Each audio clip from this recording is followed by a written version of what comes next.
Bien, ahora vamos a explicar el proceso de configuración del protector de voltaje y amperaje. Hablando de las características técnicas del producto, lo primero que se tiene que saber es que este es un equipo que viene 6 en 1. Te sirve tanto para voltímetro como para amperímetro, como protector de bajo voltaje, protector de alto voltaje, guardamotor y configuración de delay para protector de compresores. ¿Ok? Aquí por lo menos en la primera pantalla, en el primer display, se nos muestra el voltaje que tenemos actualmente conectado. En la segunda pantalla se nos muestra la corriente que se está consumiendo.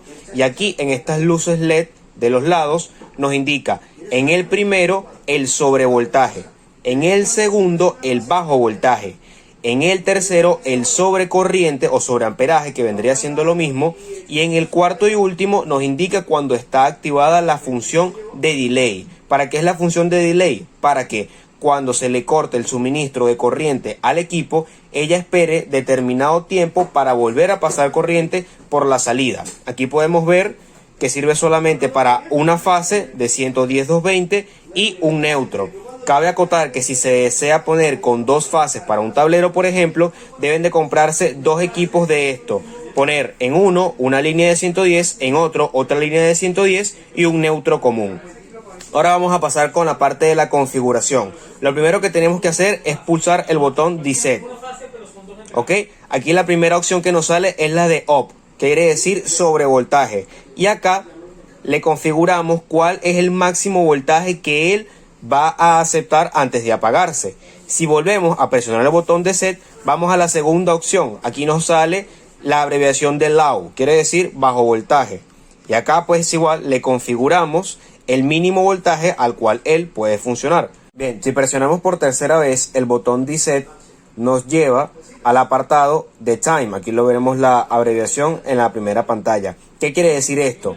El tiempo de espera marcado en minutos mínimo que el equipo va a esperar para volver a pasar voltaje por la salida cuando exista una variación entre el mínimo y el máximo de voltaje. ¿Qué quiere decir eso? Que si el equipo rebaja el mínimo que se le ponga o supera el máximo de voltaje que se le ponga, este va a estar en un tiempo de espera donde obviamente no va a pasar corriente por abajo. Cuando vuelva a los valores normales, sí va a pasar corriente, pero habiéndose esperado la cantidad de minutos que nosotros le configuremos acá. En este entonces, por ejemplo, está en 3 minutos. ¿Qué quiere decir? Que si tengo un bajón de voltaje, ¿verdad? Por debajo de los 190 voltios, ¿ok?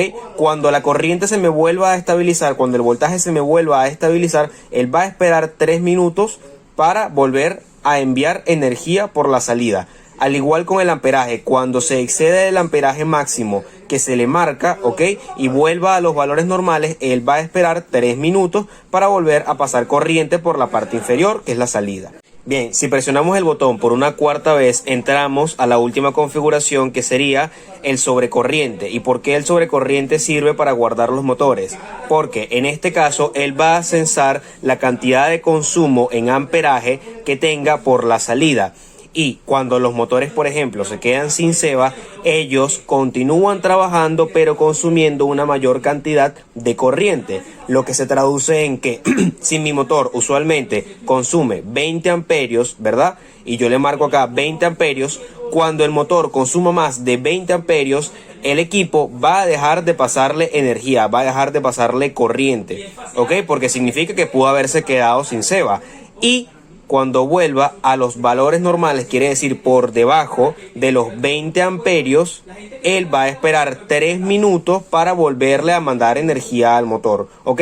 Entonces de esa forma ya hemos estudiado las 4 configuraciones distintas que tiene el producto. Recordando además que si por lo menos se presiona el botón de apagar, ¿ok? Aquí por lo menos escuchamos el relevador que cambió de fase y me deja todo apagado, ¿ok? Si lo volvemos a presionar, él me va a encender nuevamente. Si le tenemos configurado un número de tiempo, él va a esperar esos minutos para volver a pasar corriente. Y acá se me va a encender estos LEDs cuando se cumpla alguna de las condiciones que aquí se me marcan. Cuando haya un sobrevoltaje, bajo voltaje o un sobrecorriente.